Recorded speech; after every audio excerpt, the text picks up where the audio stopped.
When it comes to flying first class these days, there is some good news and bad news. First, the bad news. Upgrades are more often requiring passengers to pay up. But the good news is those prices are fairly reasonable. Here with the details is WSJ middle seat columnist Scott McCartney. Hi, Scott. How are you?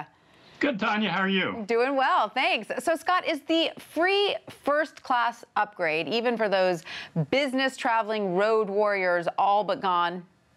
Well, I think for the top level of elites, the diamonds, the executive platinums, the 1Ks, those people are still getting upgrades pretty routinely on a complimentary basis for domestic travel. But for all the rest of us that are gold or silver, the upgrades are few and far between now, and you really do have to pay. So what are these upgrades typically costing? I mean, obviously, I know it depends on a variety of factors, but if you're looking at domestic flights, for instance. Yeah, so on domestic flights, people are getting offers for upgrades at $100, $200, $140 round trip. It really sort of affordable prices, and it lets you jump the line.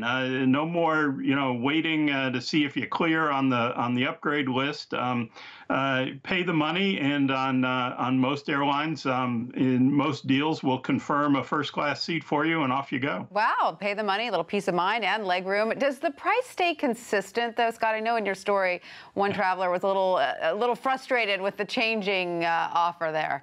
No, like any kind of airline fare, of course, airlines are bouncing it all over the place.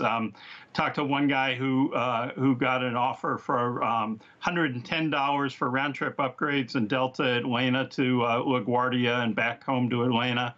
And then decided to take that by the click to buy. The price had jumped to $375. Then waited a day, it was back down to $143. It's 133 all over the place. It's hard to know when to jump. All right, so how do you tell, though, if the offer is good value? Obviously, I'm assuming you're going to pay up even more than that when you're flying internationally.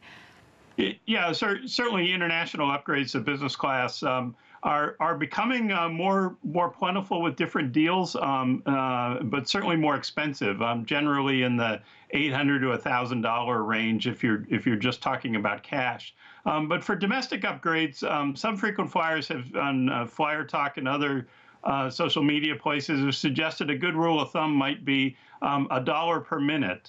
So if you're on a 2-hour flight, that's 120 minutes. Don't pay more than $120 for the upgrade.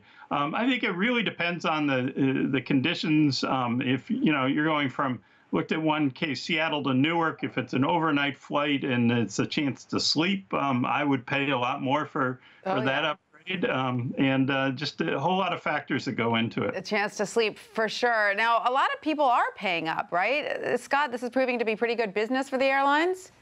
Yeah, so United said they've dropped the price of their first class seats just with fares as well as upgrades.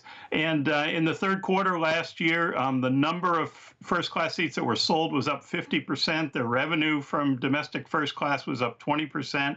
Alaska Airlines said they used to sell about 1 seat per airplane in first class, and now because of these changes, they're selling 5 or 6 on average per flight. I'm not surprised. As coach gets more cramped, I think a lot of people are going to be tempted to splurge there. All right, Scott, thank you so much for that. Sure. Good to be with you.